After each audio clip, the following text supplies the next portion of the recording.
Let's get right to it then. Who threw the rock that killed Alexa Bartell? Joseph Koenig. I'd like to talk to you about the crimes you and Joseph Koenig committed together. Did you two start throwing rocks at oncoming cars at least beginning in February of 2023?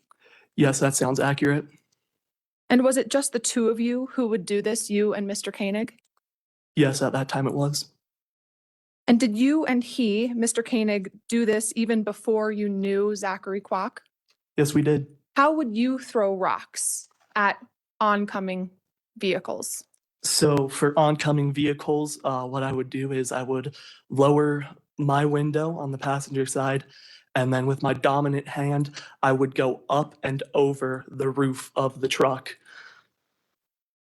How would defendant Koenig throw rocks at oncoming vehicles when he was driving? He would have the driver's side window rolled down, and he would, I guess, kind of shot put it with his left hand. Oh, it's disgusting what those guys were doing, and they were hellions going around doing this, and then finally Alexis Bartell unwittingly is driving by and ends up dead. Right? Okay, and we're going to go into court. We're told they are.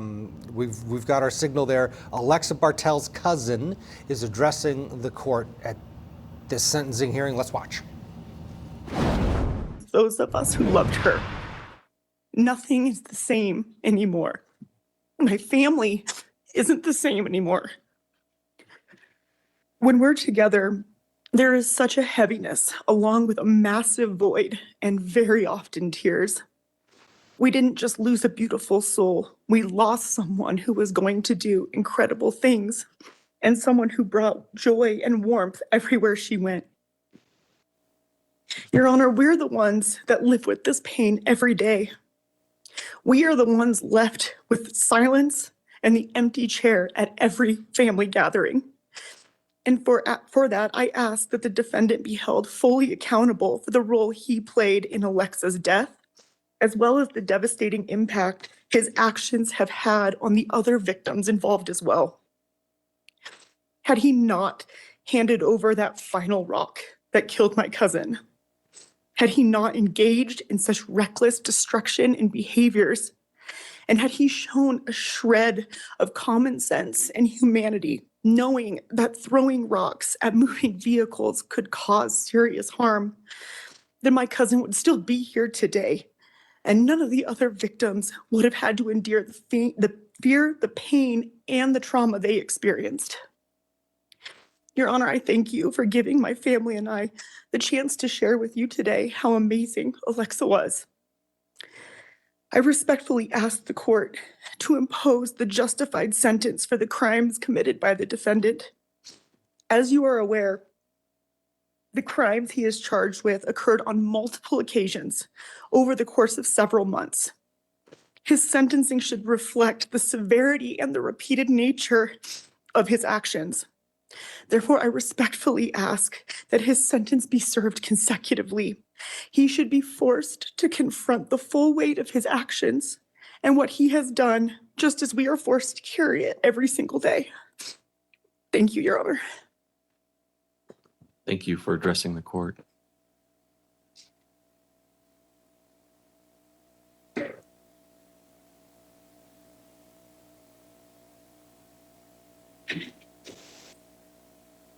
Good morning, Your Honor. Good morning. I'm Chelsea Bartell, Alexa's cousin. On April 19th, 2023, I got a terrifying call from my mom. And all she could say was, "Chelsea, it's so bad. It's so bad," over and over. When I got to the house, she told me, "Alexa's dead." And in that moment, my life was divided into before and after. This wasn't some freak accident. Nicholas Karol-Chik and his friends deliberately threw a massive landscaping rock at Alexa's car. They chose to do this. Alexa was just... She was the most vibrant person I knew. She lit up every room She was one of the rare people who actually believed that there was good in the world. She wasn't just my cousin. She was my sister in all the ways that matter.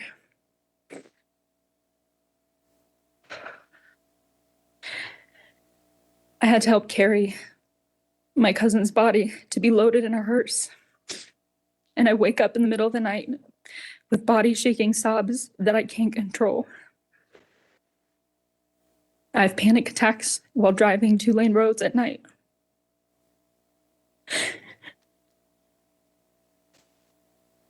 And all I can think is that this is the last thing that she saw.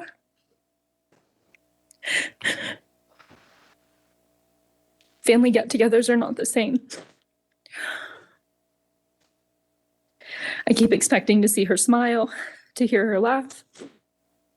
There's this Alexa-shaped hole, and nothing can ever fill it. At night, my mind won't stop torturing me with images of what must have happened to her in those final moments, and sometimes I can't sleep at all. Every single happy moment in these last 2 years has had this shadow over it because Alexa isn't here. I'd give anything to hear her say, "I'm so happy for you." The physical ache of her absence never goes away.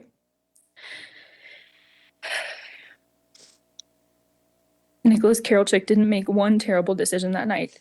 He and his friends targeted many cars that same night. They didn't care who they might hurt or who they might kill. Their actions show a complete indifference to human life, and that's what makes this so unforgivable. It could have been anyone's daughter, anyone's sister, anyone's mother or cousin that they murdered that night. They weren't just targeting Alexa specifically. They just didn't care about human life at all, and that's what makes this so horrifying. Alexa should have had decades more to shine her light in this world.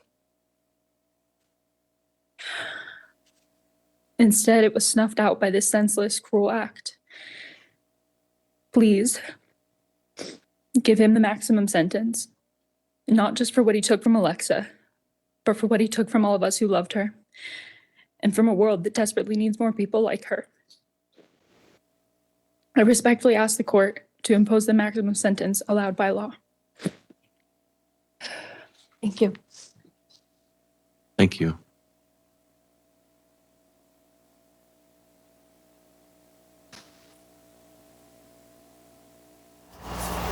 Okay, Alexa's cousin, second one there, testifying, asking the judge for the maximum sentence. In this case, the agreement that the state entered into with this defendant was pretty wide range, 35 years to 72. These victim family members, they want him serving the 72. Yeah, he didn't throw the fatal rock, but he was throwing other rocks. Sure, he testified, but they still want the maximum sentence. We'll see what the judge says. Let's get a break. We'll have more of the sentencing hearing. Plus, we're monitoring Tennessee. A reminder, you can stream Court TV pretty much anywhere, including Amazon Fire. Join us for live coverage, in-depth legal reporting, and expert analysis on the nation's most talked about trials right here on Court TV. Back after this. Is Karen Reed a killer girlfriend? She's guilty. Or the scapegoat in an elaborate cover-up? Karen Reed was framed! Karen Reed is accused of murdering her police officer boyfriend. And it's stated repeatedly, I hit him, I hit him. She may end up taking the stand. Her first trial ended with a hung jury. They haven't proven anything. Will a jury finally agree on a verdict? We know who did it. The Karen Reed murder retrial. Live coverage today on Court TV.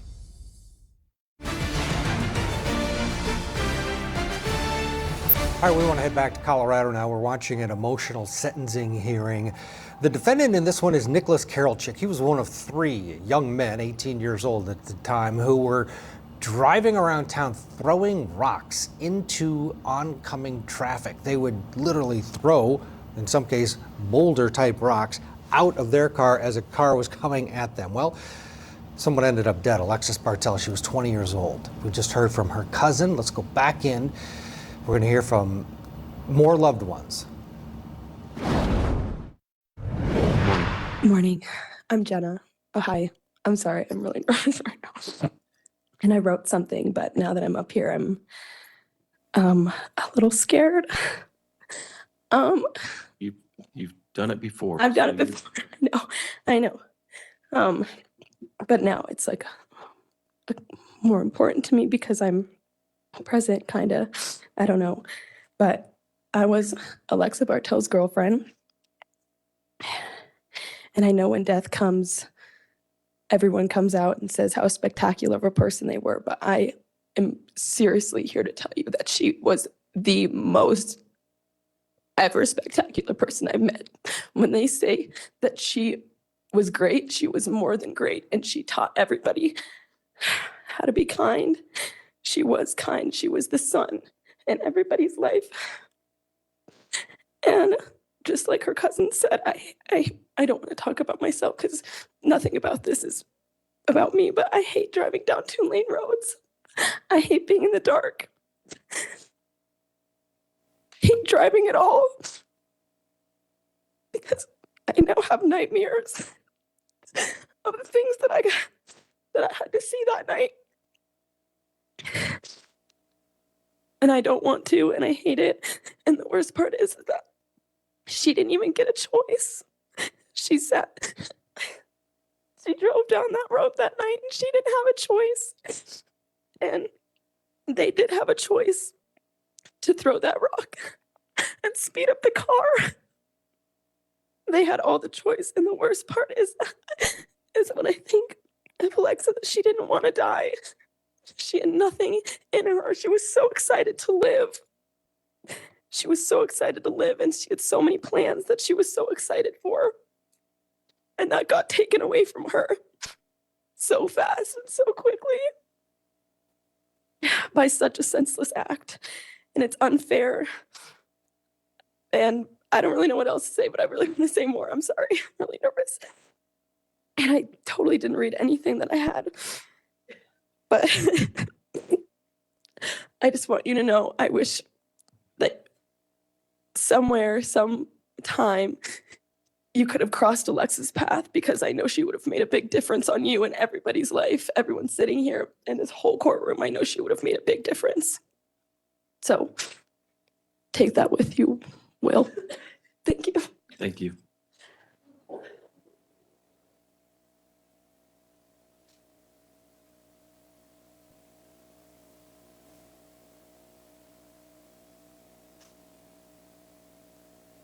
Morning. Good morning. I'm Brian Gallrep.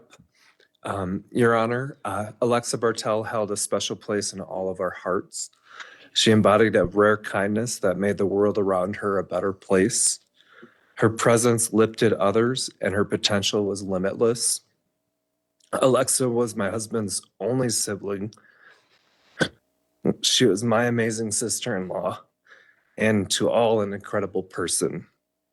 The times we shared together will undoubtedly overshadow the reason she's no longer here, but we cannot ignore the reason those memories are all we have left. Mr. Karol-Chik is one of the three responsible why she's not here today. He is why we miss her so, why I see the profound look of grief on my family's eyes, and why she serves as an auntie from above. Alexa lost the opportunity to flourish in her adult life. We can now only dream of the continued success she would have had. Please consider all what was lost for Alexa and her family when you determine sentencing today. Thank you. Thank you.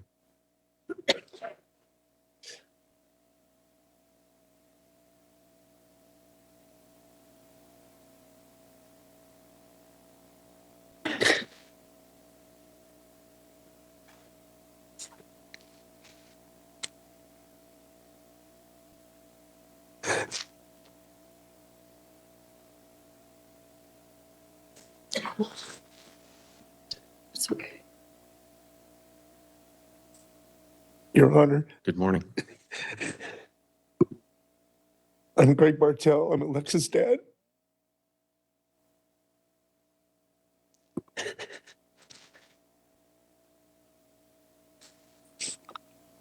I'm an extremely proud dad of my daughter, Alexa. Alexa was my everything in life.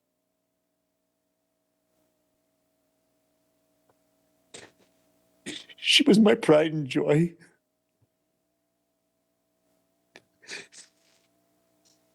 She was a beautiful person inside and out.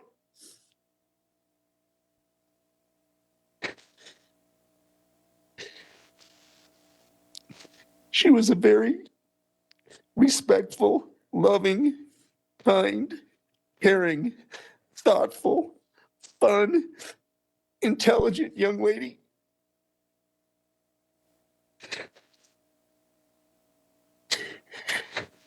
She had her whole life ahead of her.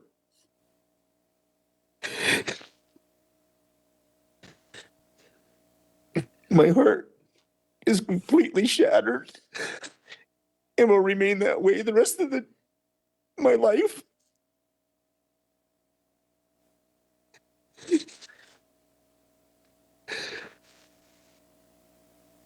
Her innocent, short-lived, beautiful life was stolen from her on April 19th, 2023.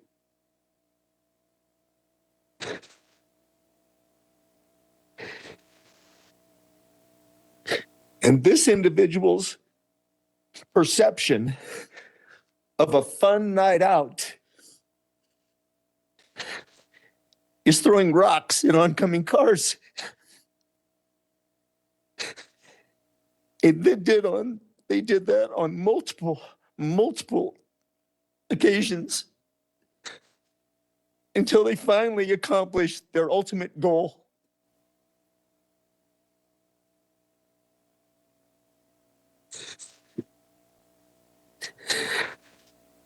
Your Honor, I'm asking the court to give this individual the maximum, complete maximum time in prison, as he 100%, without a doubt, definitely deserves.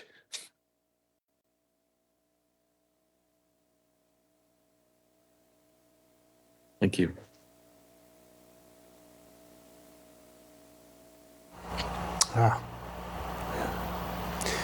That was her father, Alexa Bartell's father, addressing the court. We'll get a break, get you back into the courtroom for more of this emotional sentencing hearing. Family, friends, loved ones of Alexis Bartell, dead at 20 because kids were throwing rocks.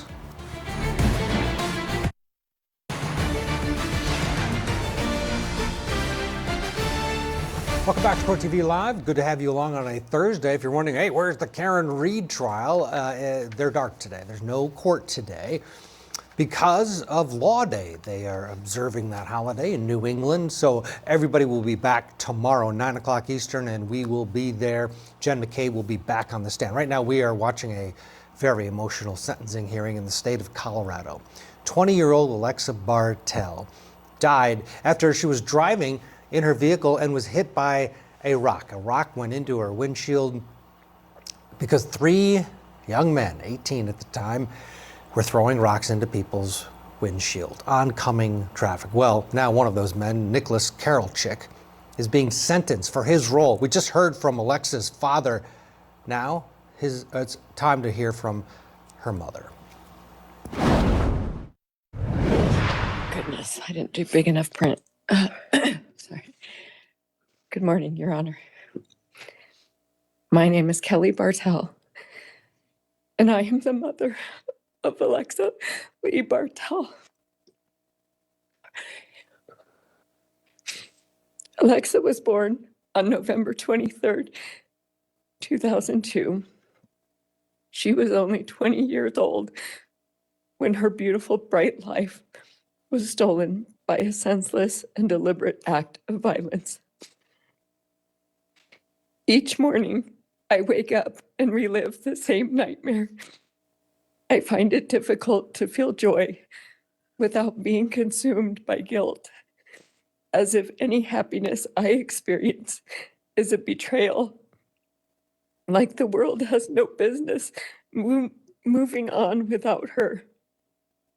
The brutal reality that I will never again hold my daughter in my arms, hear her laugh, or watch her experience the life she should have had. Turning 21, falling in love, getting married, becoming a mother, it haunts me every single day. These moments, these milestones were stolen from her and from me by 3 individuals who made the conscious decision to hurl a rock through her windshield. They saw her car run off the road into the field, turned back and watched, got rid of evidence, then drove back to get a better look 3 times, cheered and drove away. They never called for help. They made no effort to help her.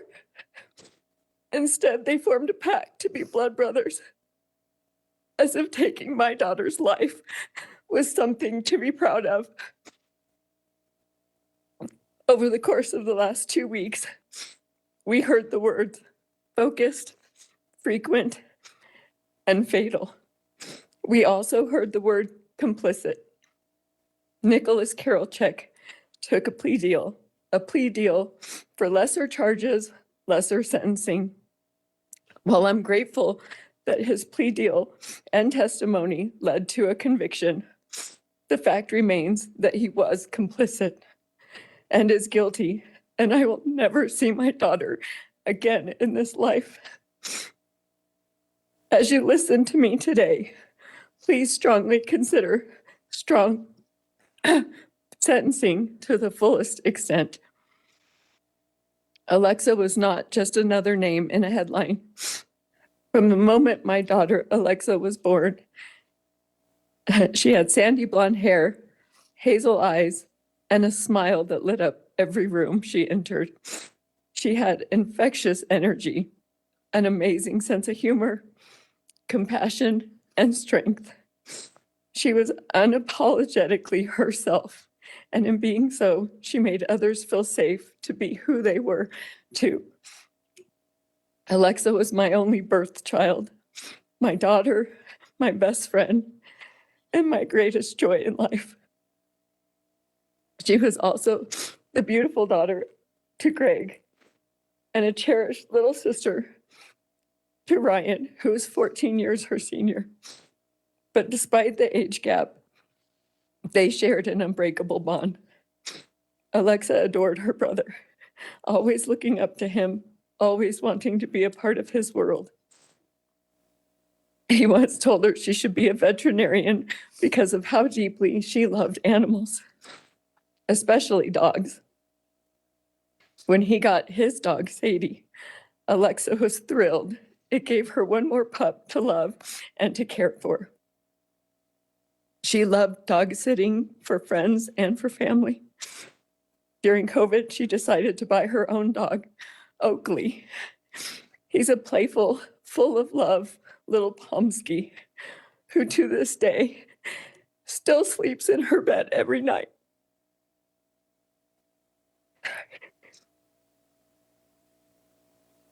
Alexa believed in God. She loved hard. She was protective, especially of family, especially of me. Which reminds me of a story that I want to share. We were canoeing in Florida to see the manatee, and I fell into the water. Alexa did not hesitate. She jumped right in to help. Even when I panicked, worried about her safety, she wouldn't stop until she knew I was okay back on my canoe. She wasn't just my daughter. She was my teammate in life. She was gentle, thoughtful, and loving, and she had dreams. Alexa believed in angel numbers. Hers was 1111. She believed that everything happened for a reason, which I now struggle with. She loved the warm sun, beaches, and palm trees. She loved music. That girl could sing any song after just hearing it once. I used to tell her she should study for school by singing her notes because she could memorize them so quickly. She had the best dance moves, and she had an unmatched fashion sense. She loved sports, especially basketball.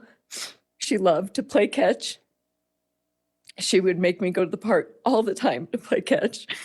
And she'd laugh at me and say, "Mom, you throw like such a girl." She loved keeping a clean car. Her and I would go together to the car wash, each in our own cars, wash and vacuum them together. Even though I'd rather much go through a car wash, she would tell me, "Mom, it's more fun to do it together." She was also a niece, a cousin, a best friend, a devoted family member who never missed a gathering. She always walked Grandma to her car and helped her carry her things. Excuse me. She believed in being kind. She held doors open for strangers, especially older people, sometimes waiting at the door while they were still walking in the parking lot, just to make sure she acknowledged and helped them. That's who she was. At just 20 years old, Alexa had begun building her adult life. She had just started a promising new job. All right, we're going to get a quick break. We'll get you back into the courtroom for more of Alexa Bartell's mother speaking to the court right after this. How do you explain it? Two teenagers, they go from zero to the worst crime anyone can imagine. She wanted to get her mom out of her life, to kill her. You turned to murder. Yes. You are a shrewd operator. I'm done with this interview. You're trying to make me seem like I'm a monster, and I'm not. Let me out. Interview with a Killer. New episode, Sunday at 8 on Court TV.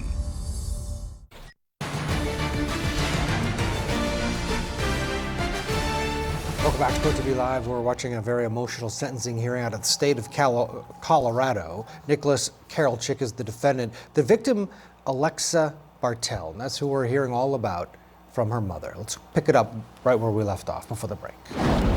And safety coordinator, where her manager saw her value right away and offered her a permanent position. That day, after her meeting with her manager, she walked out glowing. She told me, "Mom, I can really see a future here." She was so proud and excited and hopeful. Her path was just beginning, and it was so bright. But that path was violently, irreversibly ended on April 19th. On April 19th, I received a call from Alexa's girlfriend saying she wasn't answering her phone and that her location stopped moving. Her car was in a field off Indiana. That 5-minute drive was the most terrifying experience a mother could ever endure. And when I arrived, it only got worse. I saw her car in the field and ran to help her and was stopped by first responders telling me I couldn't see her. I knew then that she was gone.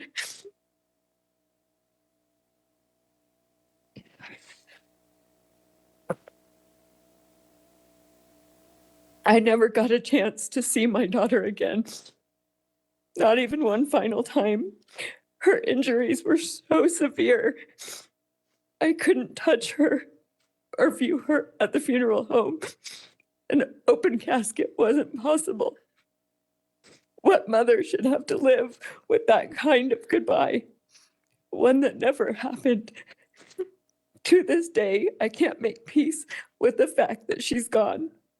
The last time I saw her was in her room when I gave her a hug and told her to be safe and said, "I love you." That moment replays in my mind constantly because it was the last. To the court, I ask you to remember that Nicholas Karol-Chik and his accomplices threw rocks at multiple cars that night, laughing, cheering, hunting for destruction. They made a pact to be blood brothers after they took my daughter's life. There is no remorse, no empathy, no humanity in what they did. This was not an accident. Alexa's future was stolen by a cowardly and calculated act. They took a life that never had a chance to continue. They didn't consider the value of my daughter's life. These men will still get to live. They will still get to see their families, speak to them, and be held again. I will spend the rest of my life visiting a gravesite. Their families will have birthdays and holidays together. Mine will have silence and grief. I am serving a life sentence of pain. My daughter's life, her laughter, her milestones, all gone. I had a conversation with Alexa when she turned 18 about what it meant to be an adult. I told her that choices come with consequences and that she would be responsible for hers. She took that seriously. She lived with integrity and accountability. She would expect the same from others. That's why I asked the court to hold Nicholas Karol-Chik fully accountable for Alexa, for our family, and for the community that lost an extraordinary soul. Your Honor, justice cannot bring Alexa back. I know that.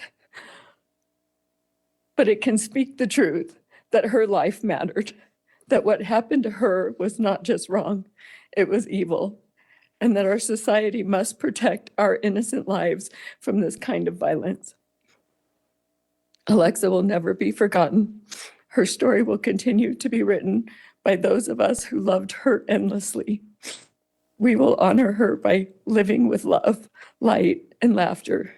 She gave so freely, and we carry her with us always. Thank you, Your Honor. Thank you.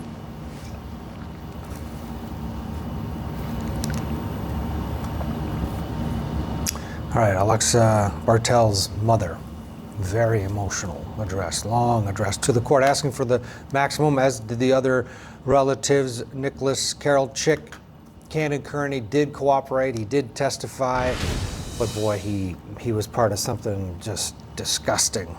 35 to 7-2, what should the judge do? Ted, I believe based on the way that this family was able to articulate themselves, to articulate the life of the victim, and the last thing that the mother said was, society is here to protect the innocent. Based on those statements, I believe that the judge should give the max sentence to this individual. It needs to be shown to others that these type of games kill, destroy lives, destroy communities.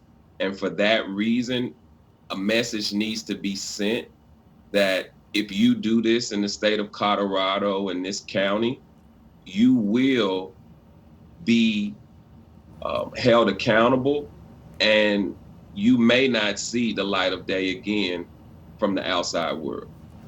Of course, the max would put him into his 90s, or at least his 80s, time served, or good time. That would be it, the rest of his life in prison, if that's where it ends up. What they did is they now have transitioned. They've taken a break there in Colorado. It's time for the arguments, the attorneys from both sides. So we'll get the defense argument too here as to why the judge should be a little bit more lenient. So we'll get back to that once they're back in session after their break.